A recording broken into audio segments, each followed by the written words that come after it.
வணக்கம் நண்பர்களே. குரல் ஹேமலதா ரமேஷ். இன்னைக்கு நம்ம பார்க்க போற கதை என் தாரகையே பாகம் 8. ஆடியோ நாவல் குடும்ப கதை. ஆஹா, மாப்பிள்ளையும் மச்சானும் சந்திக்க போறாங்களே. டேய் சரண், உனக்கு தான் அவனை பத்தி தெரியாது. ஆனா அவனுக்கு உன்னை நல்லா தெரியும். வேணும்னா பாரு, உன்னை பார்த்ததுமே சிரிக்க போறான். ஆமாங்க, நம்ம சரண் தன்னோட தங்கச்சி கீர்த்திக்காக விஸ்வாவை நேர்ல போய் பார்த்து விசாரிக்க போறான். சரணோட ஃபோன் கால்காக விஸ்வாவோட குடும்பமே வெயிட்டிங்ல இருக்கு. இதெல்லாம் தாங்க இன்னைக்கு நம்ம கதையில பார்க்க போறோம். வாங்க கதைக்குள்ள போலாம். போகும் வழியில் விஸ்வா, டேய் என்னடா, என்னால் நம்பவே முடியல, இவர் தான் அவரான்னு இருக்கு. அங்கே பார்த்தல, கிட்டத்தட்ட ஒரு 25 பேர் இறந்து கிடந்தாங்க. ஆமாண்டா, யாரையும் அவ்வளோ சீக்கிரம் எடை போடக்கூடாதுன்னு இவரை பார்த்து தான் எனக்கு புரிஞ்சுது. சரி, கொஞ்சம் ஸ்பீடாக ஓட்டு. நமக்கு ஆஃபீஸில் இன்னைக்கு புது ப்ராஜெக்ட் பற்றி ஒரு இம்பார்ட்டன்ட் மீட்டிங் இருக்குது, ஞாபகம் இருக்குல்ல? இருக்குடா, சீக்கிரம் போயிடலாம். ராஜி காரில் சென்று கொண்டிருக்கும் போது, ஏங்க, விஸ்வாவுக்கு அவங்க கீர்த்தியை கல்யாணம் பண்ணி வைக்க ஒத்துக்குவாங்க தானே? தெரியலையேடி, சரணை பார்த்தல்ல எப்படி இருந்தான்னு. இப்போ எனக்கு தான் உன்னை விட இந்த கல்யாணம் நடக்கணும்னு ஆசையாக இருக்குது என்று சொல்ல அனைவரும் முழிக்க ஆரம்பித்தனர். என்ன, உங்கள் யாருக்கும் புரியலையா? இல்லை புரியல அண்ணா, நீங்களே சொல்லுங்க. இப்போ அந்த பொண்ணை விஸ்வாவுக்கு கல்யாணம் பண்ணி வச்சோன்னு வச்சுக்கோங்க. அவள் கொஞ்சமாக மனசு கஷ்டப்பட்டா கூட போதும், கோயம்புத்தூர்லேருந்து கிளம்பி வந்துடுவான் நம்ம விஸ்வாவை குழந்துக்கட்ட. என்னங்க இப்படியெல்லாம் பேசுகிறீங்க? உண்மையை பேசுகிறேன்டி. ஜோசியர் என்ன சொன்னார்? மருமக வீட்டுக்கு வந்தா விஸ்வா மாறிடுவான்னு சொன்னார்ல. ஆமாம், அப்போ அதுக்கு நான் சொல்கிறது சரிதானே என்று சொல்ல ராஜி யோசிக்க ஆரம்பித்தார். அப்போது வாணி, ஓ, அதுக்காகத்தான் உங்கள் காடை சரண் கிட்ட தந்துட்டு வந்தீங்களா? விவரமான ஆளுதான் மாமா. நான் கூட நாட்டாம படத்தில் கவுண்டமணி பொண்ணு பார்க்க வரும்போது எதுவுமே பேசாமல் ஒருத்தன் மிச்சர் சாப்பிட்ருப்பான்ல, அந்த மாதிரி உங்களை நினச்சிட்டேன். ஆனால் கடைசியில் கார்டு கொடுத்து அப்படி இல்லைன்னு ப்ரூவ் பண்ணிட்டீங்க. சரி சரி, கிண்டல் பண்ணதெல்லாம் போதும். நான் சொல்கிறத கவனமாக கேட்டுக்கோங்க. விஸ்வா கிட்ட இந்த விஷயத்தை பற்றி யாரும் வாய் திறக்காதீங்க. வினிக்கிட்டவும் சொல்லிடணும், விஸ்வா கிட்ட சொல்ல வேண்டான்னு, இல்லைன்னா இவன் காரியத்துக்கு எடுத்துருவான் என்று முத்துக்குமார் கூற அனைவரும் அதற்கு சம்மதம் என்பது போல் தலையாட்டினர். சரண் டியூட்டி முடிந்து வீட்டிற்கு போகும்போது வினோதினி வீட்டின் முன்பு ஹாரன் அடிக்க, அப்போது கீர்த்தி ஓடி வந்து ஜீப்பில் ஏறிக்கொண்டாள். ஏய், மெதுவா வந்து உட்காரு, எதுக்கு இப்படி ஓடி வர? டேய், இன்னைக்கு ஃபுல்லா உன்னை பற்றி தான் நியூஸ் போட்டுட்டே இருந்தாங்க தெரியுமா? செம்மடா, என்னோட பேரை நீ காப்பாத்திட்ட. எது, உன்னோட பேரை நான் காப்பாத்தனா? பின்ன நான் தான் உனக்கு இப்படி ஸ்மார்ட்டாக யோசிக்க சொல்லி தந்தேன் என்று கீர்த்தி சொல்ல சரண் அவளின் தலையில் நங்கென்று கொட்டினான். டேய், நீ இப்படி கொட்டி கொட்டியே நான் வளர்றதை தடுக்கிற. ஆமாமா, இல்லைன்னா அப்படியே 6 அடிக்கு மேலே வளர்ந்து தள்ளிடுவா. நான் கொட்டி தான் வளராமல் போயிட்டா. போடா லூசு. என்னடி தேடிக்கிட்டு இருக்க? ஜீ போட்ட விடு. இல்லைடா, உனக்கு ஏதாச்சும் அடிபட்டுருக்கான்னு பார்த்துட்ருக்கேன். எனக்கெல்லாம் எந்த அடியும் இல்லை, என்கிட்ட வாங்கினவங்க தான் போய் சேர்ந்துட்டாங்க. டேய், நீ இப்படியே பண்ணிட்டு இருந்தேன்னு வச்சுக்கோ, வேலை போயிடும். அப்புறம் நான் பேக்கெட் மணிக்கு என்ன பண்ணுறது? எனக்கு எதுக்கடி வேலை போக போகுது? பின்ன இப்படி எல்லாத்தையும் போட்டு தள்ளிட்டே இருந்தா இந்த ஏரியாவில் கிரிமினல்ஸே இருக்க மாட்டாங்க. கிரிமினல்ஸ் இல்லாத ஏரியாவுக்கு எதுக்கு போலீஸ் ஸ்டேஷன்னு சொல்லி தூக்கிட்டா என்ன பண்ணுவ? வாய் வாய், இந்த வாய் மட்டும் இல்லைன்னு வச்சுக்கோ, உன்னை நாய் தூக்கிட்டு போயிடும். டேய், உனக்கு போய் நல்லது சொன்னேன் பாரு, என்னமோ பண்ணி தொலை. சரி, நீ அதை விடு. உன்னோட லைஃப் பற்றி என்னடி யோசிச்சிருக்க? இதுக்கப்புறம் நீ என்ன செய்ய போற? அதை சொல்லத்தான் நீ இருக்கியே, அப்புறம் நான் எதுக்கு யோசிக்கணும்? இப்படி சொன்னால் எப்படி? எக்ஸாம் முடிஞ்சா உன்னோட டிகிரி கம்ப்ளீட் ஆயிரும். அதுக்கப்புறம் என்ன செய்யணும்னு யோசிக்கணும்ல. நேற்று கேட்டதுக்கும் நீ ஒழுங்காக பதில் சொல்லவே இல்லை. அதான் சொல்கிறேன்ல, நீ என்ன சொல்கிறியோ அதே மாதிரி செய்கிறேன். நான் தனியாலாம் யோசிக்கலப்பா. யோசிச்சு என்னோட மூளையை யூஸ் பண்ணி அதை டயர்டாக்க மாட்டேன். ஆமாண்டி, இதுக்கெல்லாம் மூளையை யூஸ் பண்ணாத, ஆனால் என்கிட்ட சண்டை போட மட்டும் நல்லா யூஸ் பண்ணு என்று கூற கீர்த்தி சிரிக்க ஆரம்பித்தாள்.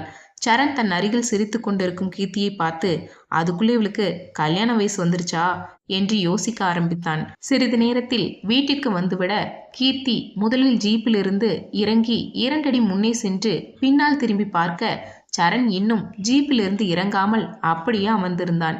டே அண்ணா, இப்போ நீ இறங்கி வரலன்னா நான் தனியாக தான் வந்தேன், நீ என்னை கூப்பிட வரலன்னு சொல்லி ட்ராமா போட்டு உனக்கு திட்டு வாங்கி தந்துடுவேன் என்று கூற, அப்போது சுயநிலைக்கு வந்த சரண், இவ செஞ்சாலும் செய்வா என்று நினைத்து கொண்டு ஜீப்பிலிருந்து இறங்கி உள்ளே வந்தான்.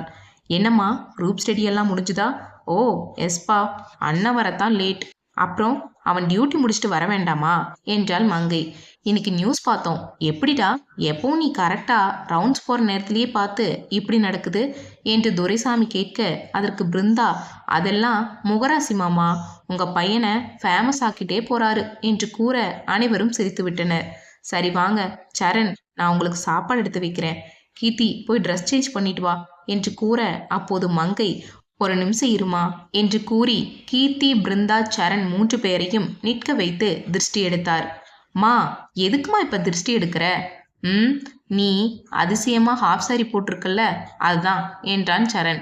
சரண், நீங்க அவளை வம்பிழுக்காம சும்மாவே இருக்க மாட்டீங்களா? கீர்த்தி, நீ போடி, போய் ட்ரெஸ் சேஞ்ச் பண்ணிட்டு வா என்று கூற, ஏதோ எங்க அண்ணி சொல்றதுனால போறேன் என்று சொல்லி தன் அறைக்குள் சென்றாள். சிறிது நேரத்தில் கீர்த்தியும் சரணும் வம்பிழுத்து கொண்டே சாப்பிட்டு முடிக்க, அப்போது அரை தூக்கத்தில் எழுந்து வந்த கீர்த்தியை கட்டி கொண்டாள் கயல்.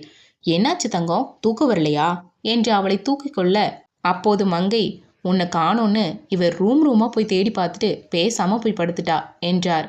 அண்ணி, அப்ப நான் இவளை என் கூடவே தூங்க வச்சுக்கிறேன், இல்லைனா பாதி தூக்கத்துல எழுந்திருச்சு மறுபடியும் தேட ஆரம்பிச்சிருவா என்று கூறி தன் அறைக்குள் தூக்கிச் சென்றாள். கீர்த்தி உள்ளே சென்றதை உறுதிப்படுத்தி கொண்ட துரைசாமி, என்ன முடிவெடுத்திருக்க சரண் என்றார். உங்களுக்கு என்னப்பா தோணுது? இங்கே பாருடா, நாங்கள் இன்னைக்கு இருக்கோம், நாளைக்கு கண்ணை மூடிடுவோம். கடைசி வரைக்கும் அவளை பார்த்துக்க போகிறது, நல்லது கெட்டதுன்னா செய்ய போகிறதெல்லாம் நீயும் பிருந்தாவும் தான். உங்களுக்கு சரினா எங்களுக்கும் சரி, உங்களுக்கு வேண்டானா எங்களுக்கும் வேண்டாம். இனி இப்படியெல்லாம் பேசாதீங்க, நீங்கள் எப்பவும் என் கூட தான் இருப்பீங்க. சரிடா, நான் உங்கள் கூடவே தான் இருப்பேன், போதுமா?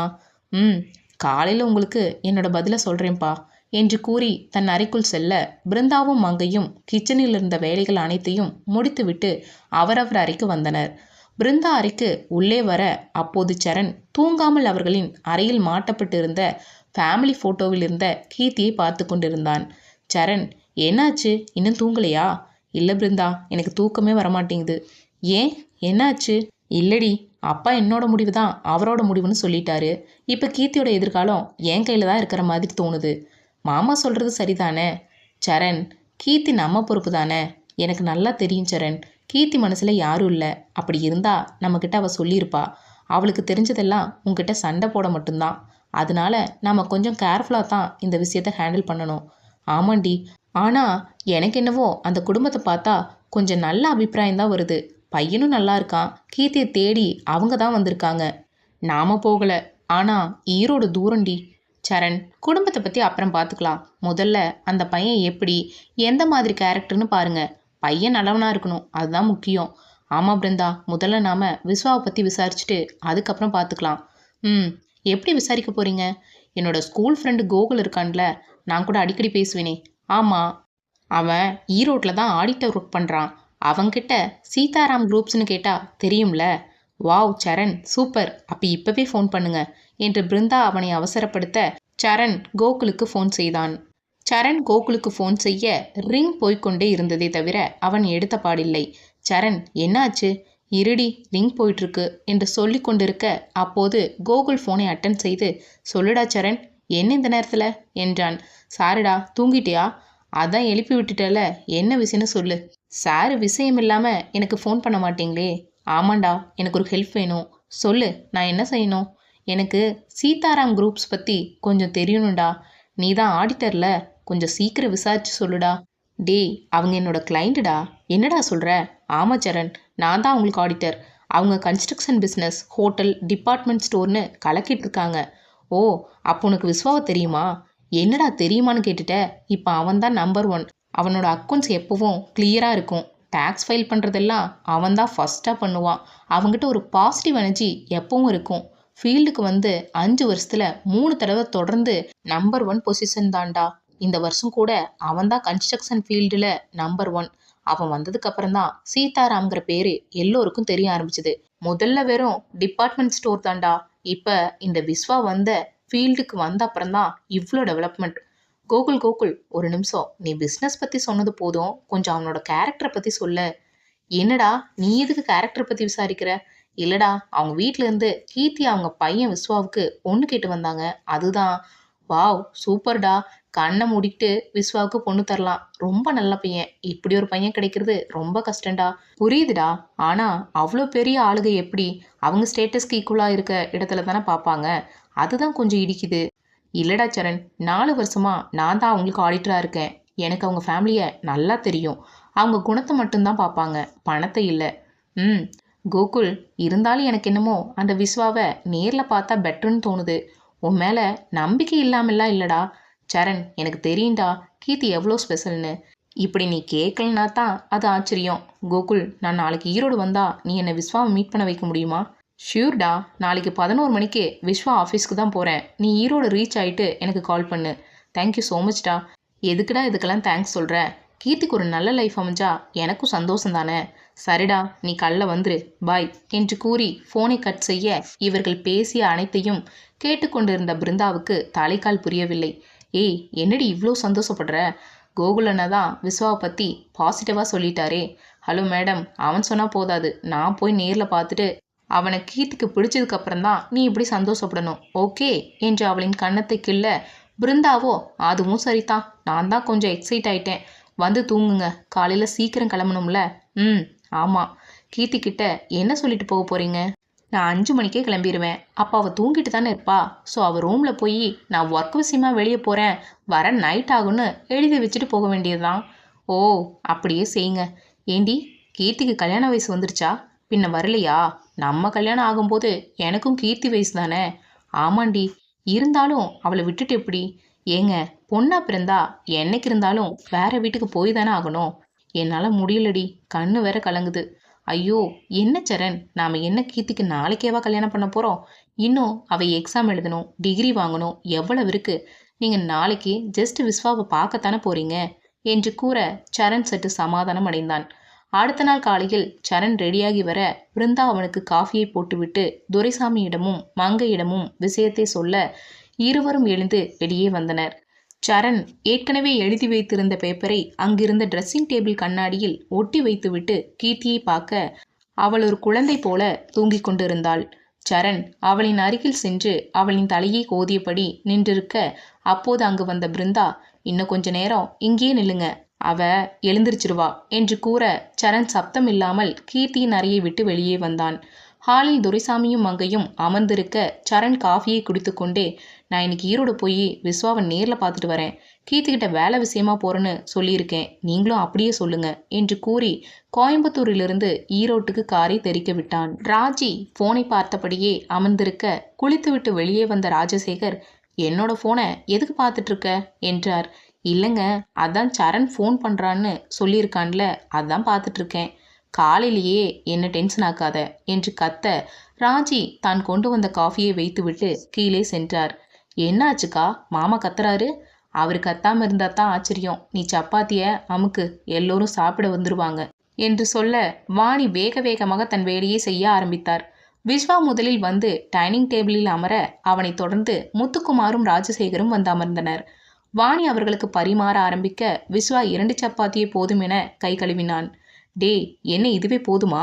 சைட்டில் வேலை இருக்கு சித்தப்பா, 11 மணிக்கு ஆடிட்டர் வராரு, ஸோ எனக்கு இன்னைக்கு சுத்தமாக டைம் இல்லை என்று சொல்லிக்கொண்டு அங்கிருந்து கிளம்ப ராஜசேகர், போடா போ, இன்னும் கொஞ்ச நாள் தான் உன்னோட ஆட்டெல்லாம் என்று மனதில் நினைத்து கொண்டே சாப்பிட்டு முடித்தார்.